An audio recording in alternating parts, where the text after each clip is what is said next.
네, 이번 5.2의 후반부에서는 앞서 정의한 데피니트 인테그럴의 성질에 대해서 알아보도록 하겠습니다. 먼저 레귤러 파티션이라는 것을 공부를 해야 되는데요. 먼저 가정이 f is integrable on a, b입니다. 네, 이걸 우리 다시 한번 써보면요. 이 식이 되는 것이죠. 이 말은 어떤 파티션을 나누더라도, 그래서 이제 파티션의 점을 불규칙적으로 아무렇게나 넣어도 되니까 그 서브랭스 길이가 다를 수 있고요. 그 각각 서브랭스 안에 어떤 샘플 포인트를 고르더라도 그 직사각형 넓이의 합, 이 리만 썸은 이러한 조건이 있을 때 수렴하게 되는데, 그때 그 수렴 값을 우리가 이렇게 쓴다. 그래서 이게 성립한다는 것이 f is integrable이니까요. 이 극한 값이 이제 존재한다는 뜻입니다. 그래서 아무런 리만 썸을 가지고 와도 이렇게 수렴하기 때문에 어떤 특정한 리만 썸, 즉 계산하기 편한 리만 썸을 가지고 오더라도 이게 이제 수렴할 거예요. 그래서 그 특정하게 계산하기 편한 파티션을 우리가 레귤러 파티션이라고 부르고, 사실은 우리가 앞에서부터 계속 봐왔던 식입니다. 그래서 일단 등분을 하고요. 그래서 b 빼기 a 나누기 n이 각 서브 인터벌의 길이가 될 거고요. 각 서브 인터벌이 이렇게 있을 때 샘플 포인트를 맨 오른쪽 끝점 xi라고 그렇게 잡겠습니다. 그러면 등분하기 때문에 a 더하기 b 빼기 a 나누기 n이 i번 이렇게 더해지면 될 거예요. 그리고 여기 있는 거 맥시멈 델타 xi를 우리가 계산을 해보면요. 델타 xi가 다 다르면 그 중에 맥시멈을 취해야 되는데 다 같기 때문에 델타 x가 답이 됩니다. 그래서 델타 x는 n분의 b 빼기 a예요. 그래서 이 값이 0으로 수렴한다라 함은 a와 b가 고정된 수기 때문에 이는 바로 n이 무한대로 간다 하고 똑같은 얘기죠. 그래서 이 특별한 레귤러 파티션에 대해서 이게 어떻게 표현이 되냐면 리밋에서 밑에가 이제 n이 무한대로 간다. 그리고 샘플 포인트는 xi라고 두고 그 서브 인터벌의 랭스를 델타 x라고 그렇게 두면 됩니다. 그래서 조건이 f가 인테그러블이면 모든 리만 썸이 잘게 쪼개면 수렴하는데, 그 중에 우리가 특별한 레귤러 파티션을 가지고 표현을 하면 이렇게 표현할 수 있다는 것입니다. 예를 들어서 다음과 같은 문제를 풀 수가 있어요. 네, 이렇게 생긴 요 극한을 적분으로 표현하는데 범위가 0에서 파이인 인테그럴로 표현해보라 라는 문제인데요. 여기에 지금 xi 3승 더하기 xi sin xi가 있으니까요. 우리 앞에 보면 이제 여기에 들어가는 형태거든요. 그래서 fx를 x세제곱 더하기 x sin x라고 이렇게 두면 될 것 같아요. 그래서 이 부분이 바로 fxi가 되는 거잖아요. 그래서 시그마 fxi 곱하기 델타 x 이렇게 되는 것이고, n이 무한대로 갈 때니까요. 이 조건이 다 된 것 같아요. 그래서 이거랑 같으려면 조건이 뭐가 있어야 되니까 인테그러블이 있어야 되거든요. 그런데 지금 f는 0파이에서 컨티뉴어스죠. 사실은 전구간에서 컨티뉴어스이죠. 그래서 앞서 공부한 것처럼 컨티뉴어스면 인테그러블이라고 했었잖아요. 그래서 인테그러블이 되기 때문에 앞에 했던 시오렘 5.2.4에 의해서 이 레귤러 파티션으로 공부한 것이 바로 이 정적분과 같아지게 됩니다.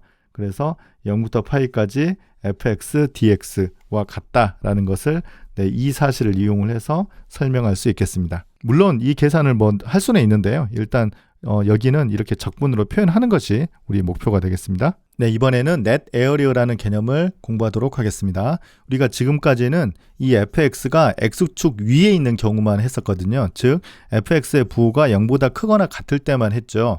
이럴 때는 우리 직사각형의 높이라는 것이 그 함수값으로 생각을 하면 됐었죠. 함수값이 항상 양수니까요. 그래서 이 정적분 값은 우리가 지금까지 공부한 대로 y는 fx의 커브의 아랫부분에 있는 그 영역의 에어리어가 이제 되겠죠. 그런데 일반적으로 fx가 꼭 0보다 크거나 같지는 않잖아요.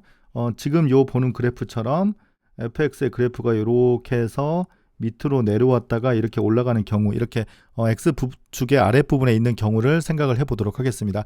이럴 때 우리가 아까처럼 똑같이 a에서 b까지를 지금 그림과 같이 n등분을 이렇게 했다고 했을 때요. 그러면 각각의 직사각형의 높이를 세우는데 지금 이 경우는 아무 샘플 포인트나 지금 찾아서 하는 거죠. 예를 들어서 이런 샘플 포인트를 찾아서 높이를 세우는 거죠. 이런 데서는 우리가 샘플 포인트를 하면 이 높이는 사실 양수값이 되는데 함수값은 음수가 되잖아요. 그래서 부호를 한번 바꿔줘야 되는 거예요. 그래서 이 부분에서는 계산을 해주면 음수값이 나올 수밖에 없죠. 함수값이 음수니까요. 즉 이 함수값이 음수가 되기 때문에 이건 뭐 항상 양수가 되죠. 그래서 여기에서 우리가 리만 썸을 한 것은 음수가 될 수밖에 없어요. 그래서 여기서 정적분을 하면 항상 마이너스가 될 겁니다. 그래서 이 부분에서 정적분을 하면 플러스가 되고 이 부분은 플러스가 되지만 이 부분은 어떻게 되냐면 마이너스 값이 된다는 것을 알 수 있습니다. 그래서 우리가 A1을 X축 위에 있고 그 다음에 그래프의 아래쪽, 이쪽 부분에 있는 값을 A1이라고 하고요. A2는 X축 아래에 있고 그래프의 위쪽에 있는 이 부분의 넓이를 A2라고 하면요. 넓이니까 일단 넓이는 둘 다 우리가 양수가 될 거 아니에요? 그런데 우리 실제로 정적분을 계산할 때는 이 아래 값이 음수가 되기 때문에 이 영역을 넓이를 계산해서 마이너스를 붙여주면 돼서 실제로 우리 정적분 값을 계산하면 위에 부분에 있는 건 그냥 더해주고 아래 부분에 있는 영역은 마이너스를 해주면 되겠습니다. 그래서 이러한 것을 우리가 net area라고 그렇게 부릅니다. 네, 다음과 같은 예제 하나 해보겠습니다. 함수가 3차 함수가 있는데요. 이 3차 함수의 특별한 리만 썸 하나를 먼저 계산해보라는 것이 A번 문제예요. 어떻게 계산해 보냐면 구간은 0부터 3까지고요. 이걸 6등분을 하라는 얘기죠. 그리고 샘플 포인트를 right end 포인트를 선택을 했을 때 리만 썸을 계산하는 문제입니다. 네, 물론 그림을 그리지 않아도 풀 수 있는데요. 네, 그림을 그려서 좀 살펴보도록 하겠습니다. 일단 등분을 하는 거니까 델타 x는 b-a 전체 길이를 n으로 나누는 거니까요. 답은 0.5가 되겠죠. 그래서 여기가 지금 첫 번째고 0.5씩 이렇게 표시를 해주면 됩니다. 그래서 여기가 아마 x0이 되겠고 여기가 x1, x2 쭉 해서 마지막이 아마 x6 이렇게 표시를 해주면 되겠죠. 네, 그래서 지금 샘플 포인트를 right end 포인트라고 이렇게 잡았으니까요. 이 구간에서는 이 점이 right end 포인트니까 요렇게 우리가 높이를 이렇게 만들어서 직사각형을 계산을 해주는 거예요. 그러면 이제 리만 썸이 여기에서 이제 음수가 되겠죠. 그리고 x2도 이렇게 해주고 이렇게 해서 해주면 지금 이쪽은 아랫부분에 있으니까 리만 썸이 다 음수가 될 거예요.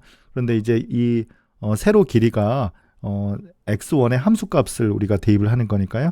x1이라는 것은 0.5니까 f 0.5, 그 다음에 f 1.0 이렇게 쭉 계산해서 마지막에 f 3.0은 뭐 양수가 될 것 같죠. 네, 이렇게 계산을 하는 거니까요. 이렇게 계산을 해서 이걸 이제 다 더해주면 여기는 마이너스 가다가 플러스 하나 이렇게 되겠죠. 그리고 가로 길이는 전부 다 0.5니까요.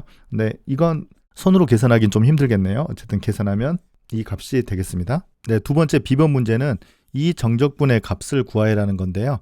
우리 앞에 theorem 5.2.4에서 이게 인테그러블이면 이런 리만 합으로 계산을 하면 된다라고 우리가 공부를 했었습니다. 앞서 설명한 것처럼 이 함수는 연속 함수니까 당연히 인테그러블이 되고 인테그러블이니까 이 등식을 이용할 수 있겠습니다.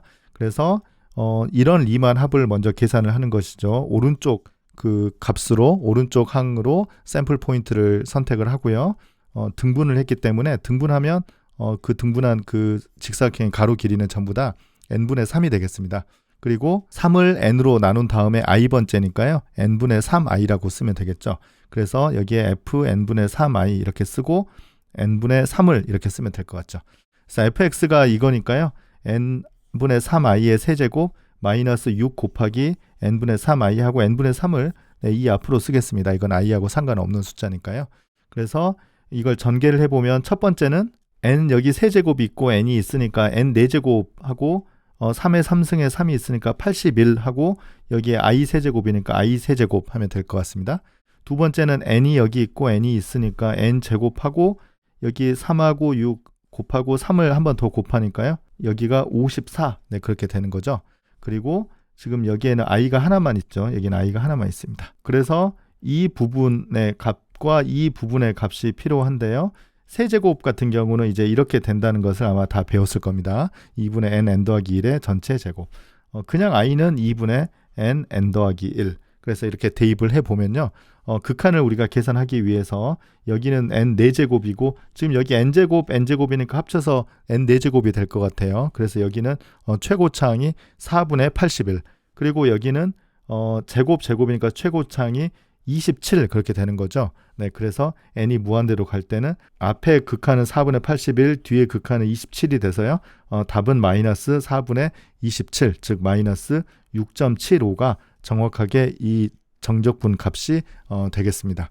물론 우리 앞으로 계속 공부를 하면 이것의 엔티 디리버티브 펑션을 이용을 해서 구할 수 있는데요. 네, 지금은 우리 이 구분구적법을 사용해서 계산을 하고 있습니다. 네, 다음 예제 보겠습니다.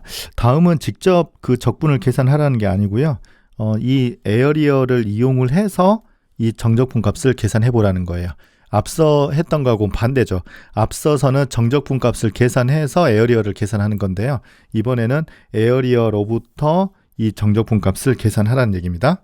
일단 이 함수는 당연히 연속이고 인테그러블이고 가장 중요한 것은 0보다 크거나 같습니다. 그래서 0에서 1까지 하면 이제 이 부분에 에어리어가 이 정적분 값이 되는 거죠.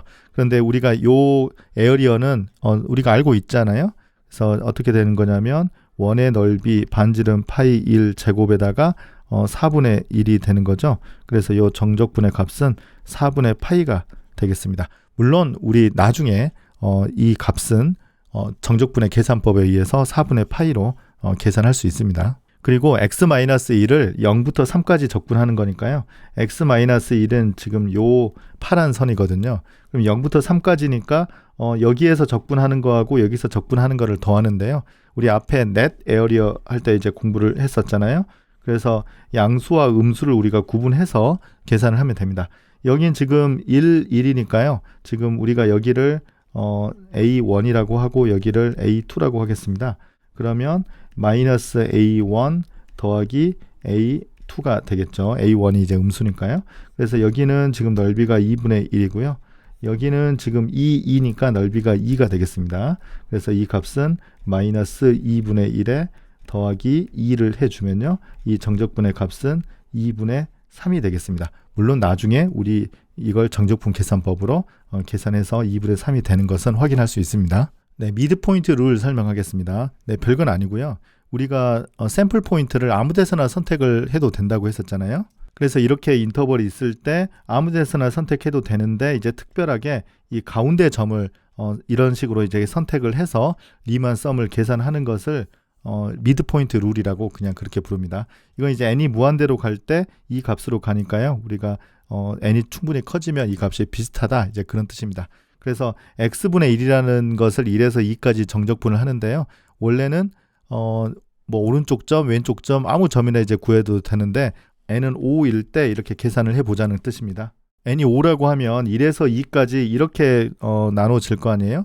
그러면 이제 이 구간에서 요 가운데 점, 즉 1.1, 여기는 가운데 점 1.3, 이 가운데 점 1.5, 1.7, 1.9 해서 이 값으로 샘플 포인트를 이렇게 선택을 해서 계산을 하자는 거예요. 그래서 이것도 이제 뭐 손으로 계산하기는 힘들지만 이렇게 계산해서 답을 근사하는 것이 미드포인트 룰입니다.